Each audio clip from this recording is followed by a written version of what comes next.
안녕하세요. 경제 유캐스트에서는 팟캐하는 김 기자입니다. 안녕하세요. 저는 윤 기자입니다. 윤 기자님, 오늘에야 그 공산주의와 사회주의에 대해서 좀 구분해서 설명을 좀 들을 수 있을 것 같아요.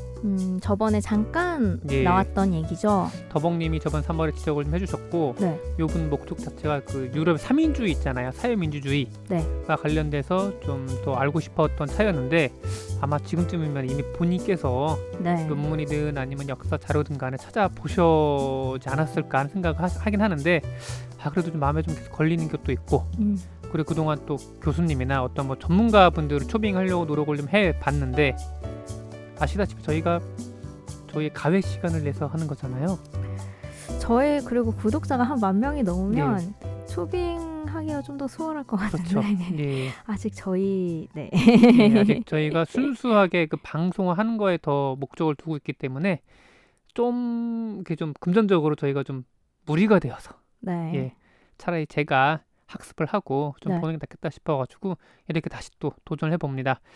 사실 저나 윤 기자님도 경제 기자지 경제학자가 아니에요. 네. 수많은 전문가들이 있고 또 역사 사회학자들이 있는 상황에서, 게다가 요새는 워낙에 또 많은 분들이 책과 또 인터넷에 정보를 많이 보시고 하셔가지고 일반 분들이 더 똑똑해요. 굉장히 똑똑하신 분들이 많죠. 예. 그래서 뭐 공산주의나 사회주의에 대해서 뭐 얘기를 한다는 게 어떻게 보면 제 전문 분야를 넘어선 좀 약간 주제 넘은 얘기라는 생각이 들기도 하고, 지난번에는 사실 자본주의에 대해서, 경제 체제에 대해서 좀 말씀을 좀 드리다 보니까 살짝 뭐 사회주의, 공산주의를 말씀드렸는데, 그때도 저도 사회주의랑 공산주의에 대해서 약간 좀 혼미하게 좀 네. 혼용을 했었으면 썼던 것 같아요. 이 부분은 좀 죄송하다는 말씀을 좀 드려볼게요. 일단은 뭐 공산주의가 하나 이념이라면은 사회주의는 현실론이라고 일단 결론부터 좀 말씀을 드리고 좀 시작을 해보겠습니다. 또 참고로 또 관련된 책을 또 제가 열어봤는데, 그나마 좀 대중적으로 보기 쉽게 쓰인 게 그 지적 대화를 위한 넓고 얕은 지식원이란 책이 있어요. 최 사장님이 좀 쓰시는데, 네. 이분도 팟캐스트로 뜨신 분이에요.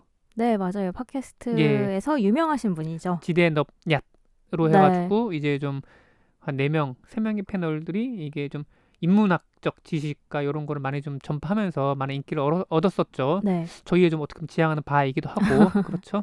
예, 그래서 저번 시간에 경제 교과서를 토대로 좀 설명을 드렸는데, 이 책을 토대로 좀 대중적으로 좀 쉽게 좀 설명을 들어볼게요.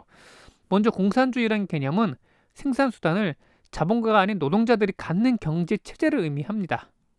초기 원시 사회에서 도시를 이루고 국가를 이뤄나가는 과정에서 사람들 간 계급 차이가 생겨난 주요 원인이 바로 이 생산수단을 소유했느냐의 여부로 봤거든요. 생산수단은 경제 교과서에 나왔다시피 뭐죠, 윤 기자님?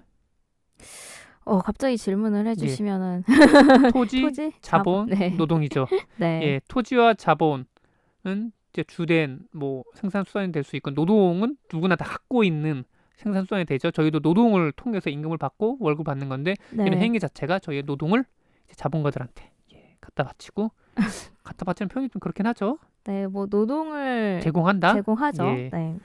그래서 일단은 뭐 만약에 공장을 짓는다라는 걸 예를 들어 봤을 때 쉽게 이해가 좀 빠를 수 있는데요. 토지는 공장을 지을 땅과 건물이 되겠고, 자본은 그 공장을 짓는 데 들어가는 돈과 생산물을 사오는 그 원료를 사오는 그런 돈이 좀 되겠고, 노동은 이걸 가공해서 생산품을 만드는 임금 노동자들의 그 일종의 그 뭐 동료업계라고 보시면 됩니다. 네. 이건 농경 시대 때 더 선명하게 구분이 되는데요. 소위 말해 지주라는 사람은 땅을 소유하고 있고 지분을 소유하고 있는 사람들이에요. 이 사람들은 자신의 자본을 이용을 해서 노동을 소유를 합니다. 소작을 주거나 임금을 줘서 노동을 소유하는 형태라고 보시면 돼요. 생산수단이 없는 사람들은 돈을 벌기 위해 혹은 먹을 것을 마련하기 위해 자신의 몸을 움직이게 합니다. 저희들처럼요. 그리고 저희 노동은 바로 자본가들에게 제공하는 것이고, 여기서 바로 불평등 구조가 나타난다고 보시면 돼요. 자본가들은 계속 부를 추적하면서 노동자들을 착취한다고 하는데, 이게 왜 그러냐면 노동자들을 저임금으로 갖다 쓰면서, 그리고 19세기, 18세기, 19세기 이런 그 도시에서 이런 자본가들을 통한 이 공장, 기업이 나타났을 때, 이때 이제 많이 흘러나왔던 도시 노동자들이 이런 저임금과 이런 안 좋은 환경에 많이 시달렸었죠. 좀 정리를 하자면 생산수단을 소유한다는 것은 두 가지 의미가 있어요. 하나는 소유자가 부를 축적하게 해준다는 것, 요거는 근래 뭐 건물주님들이 뭐 이렇게 돈을 많이 좀 가져가시는 거랑도 비슷한 맥락이 나죠. 그리고 노동자와의 소득 격차를 벌려준다는 거죠. 이것은 양자 간의 계급 차이를 더욱 공고히 하는 거라고 보시면 됩니다. 자본주의가 발달하고 경제가 성장할수록 이 격차는 더 커질 수밖에 없어요. 공산주의라는 개념은 이런 자본주의의 모순을 타파하기 위해 나타났고요. 종국에는 이런 격차 커지다 보면은 자본주의 소멸할 수밖에 없다라는 이 골자를 갖고 있는데요. 이 그 유명한 책 공산주의 선언을 쓴 칼 마르크스는 이렇게 얘기합니다. 자본가들로부터 생산 수단을 빼앗아 노동자들이 그 수익을 나누고 자신의 노동에 대한 정당 대가를 받는 사회를 만들자고.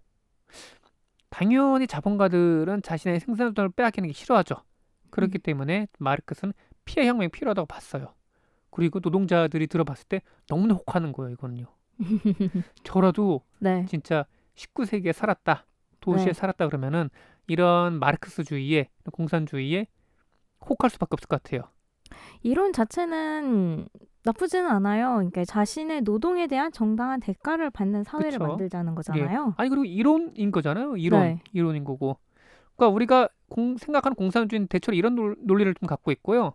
대략 마르크스주의라고 보시면 돼요. 네. 저희가 뭐 얘기하는 공산주의 꼴, 뭐 약간 여기서 마르크스주의. 예. 네. 1848년 공산주의 선언을 썼던 칼 마르크스의 철학이자 논리라는 얘기가 됩니다. 마르크스는 역사를 일단 계급 간의 투쟁으로 봤어요. 이런 생각은 독일의 철학자 헤겔의 변증법에서 기인합니다. 요거는 저희 학창 시절 때 윤리 교과서에서 또 많이 배웠던 거죠. 철학을 네. 하면서. 변증법은 쉽게 말해 정반합의 3단계를 거쳐 전개되는 것을 의미를 해요. 변증법은 이 세상에 소위 말해서 정상적이라는 게 있으면 이에 모순되는 것이 있고 그 둘 간에 투쟁을 한다.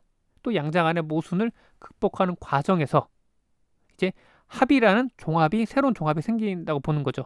하지만 이 종합도 결국은 정상적인 게 되고 다시금 모순이 발생하면서 반대파가 생기고 또다시 투쟁과 다툼을 하다가 합으로 하게 된다는 이 논리가 됩니다. 이게 좀 단순하게 정으로 볼 수 있는 존재를 좀 보자면은 왕이 있겠고요. 뭐 영주가 있고, 그러니까 고대의 왕, 뭐 중세의 영주, 근대 부르주아로 발전했다면 반이라고 할 수 있는 존재가 고대의 노예, 뭐 중세의 농노, 그다음에 뭐 근대의 노동자로 바뀌어 가고 있는 거죠. 헤겔의 철학을 마르크스는 차용을 해요. 근대 자본주의 사회에서 부르주아는 노동자인 프롤레타리아와의 끊임없는 갈등을 겪습니다. 그러다 프롤레타리아가 부르주아를 뒤엎고 프롤레타리아 독재를 이룬다는 거죠. 이거 진짜 아까도 말씀드렸죠. 노동자들이 마치 쌈박해요. 그쵸. 아주 지금도 매력있죠. 그래요. 네. 예, 억압받는 노동자들의 이상세계인 거고요. 이게 종교에서 사후세계나 천국 같은 게 눈에 보이지 않는 이상향이라면 공산주의 사회는 보면 이게 흉지될 것 같아요. 이게 교회를 가면은 뭐 회개하세요, 뭐 아니면 뭐 인도나 이런 거 윤회를 하세요 이렇게 할 텐데 공산주의 현실적이잖아요. 바로 때려부셔가지고 이 지상에 공산주의 사회를 건설하자라는 네. 되는 거니까. 뭐 노동자들이 일치 단계로 저반근을 몰아내는 것이 되니까 아시아와 유럽, 아메리카를 휩습니다. 우리나라에서는 동족 상잔의 비극이 되는 하나의 또 이 계기가 되는 게 되기도 하죠. 그럼 그 사회주의는 무엇이냐? 각 개인마다 어휘를 사용하는 방식이 좀 달라요. 자본주의에 상대되는 의미로 공산주의와 사회주의를 혼용하기도 합니다. 그러니까 전 세계에서 공산주의를 이념으로 내서 혁명이 일어난 첫 나라가 러시아예요. 마르크스는 자본주의가 고도로 발달한 영국이나 프랑스에서 일어날 거라고 예언을 했는데 그러지 않았던 거죠. 이게 굶주린가 그 차르라고 하는 절대 왕정에 대한 반발을 민중들이 했고 네. 이 공산주의 이념을 부정 혁명가들이 이들을 이끌고 뭐 좋게 말해 이끌고 또 나쁘게 말해 선동을 해서 러시아 왕정을 무너뜨린 거죠. 이런 공산주의 이념은 민중 즉 가난하고 못 배운 사람들의 지지 기반이 돼요. 중국이 공산화된 것도 이런 사람들의 지지를 받았기 때문이고요. 물론 그 사람들의 문화 대혁명 등이나 경제 실정 등에 큰 피해를 입습니다. 북한도 마찬가지고. 저는 아직도 상상을 하는데 만약에 1940년대 이후에 그러니까 49년에 최종적으로 공산당이 이겨서 중국이 공산화가 되는데 네. 만약에 국민당군이 좀 잘해서 중국이 공산화되지 않고 미국과 우방국이었다고 하면은 우리나라 이렇게 쉽사리 그렇게 좀 분단이 되고 전쟁이 일어났을까 하는 생각도 하긴 해요.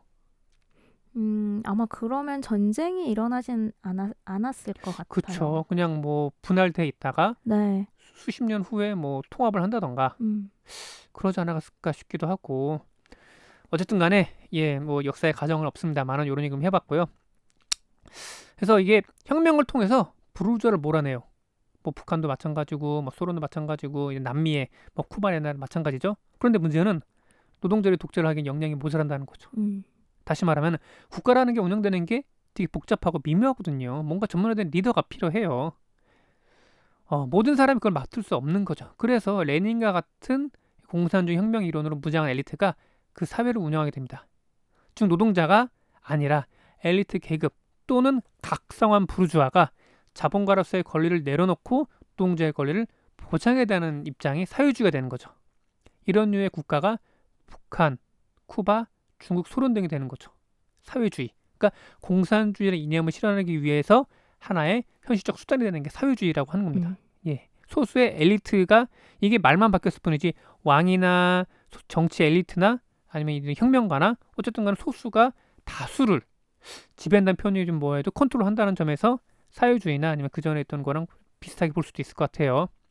두 번째 구분도 좀 비슷한 맥락인데요. 수단과 목적이 좀 다릅니다. 자본주의는 고대로부터 뿌리 깊게 내려온 사회 경제 시스템이에요. 이걸 하루아침에 바꿀 수는 없어요. 그래서 과도기적 단계에서 국가와 정부를 대리하는 소수의 정치 엘리트가 노동자들을 위해 국가를 이끄는 것을 또 사회주의라고 할 수 있어요. 이거는 유럽 복지국가론의 근간이 되는 사회민주당이나 우리나라의 뭐 진보정당에 속할 수가 있죠. 또 하나는 사회주의를 국가가 주도하는 계획경제라는 개념에서 보는 거예요. 공산주의가 일종의 이상향이 되는 거죠. 사회주의 안에서 이상화된 경제체제로서 공산주의가 포함이 되는 겁니다. 좀 정리를 하자면은 사회주의는 소수 엘리트가 노동자들의 권익을 보호한다는 측면이 강합니다. 공산주의라는 이상을 실현하기 위해 중간 과정이 될 수도 있고요. 그런데 현실적으로 공산주의 사회를 만들기 힘드니까 조금씩 변형한 온건은 공산주의라고도 볼 수가 있어요.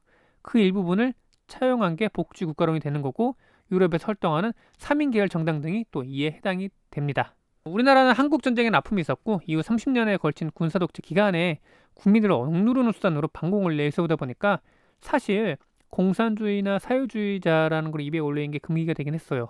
진짜 막말로 공산주의자면 빨갱이 그리고 뭔가 뾰족뾰족 괴물로 막 표현되고 그랬었잖아요. 또 뭐 사실 또 우리나라가 또 근대화되는 과정에서 정치가들 대부분이 또 생산수단을 소유한 자산가들이다 보니까 공산주의 혁명을 이런 싫어했던 맥락도 있었고 그 다음에 우리나라가 기독교 한참 융성했던 지역이 평양을 중심으로 한 평안 이북 지역이거든요.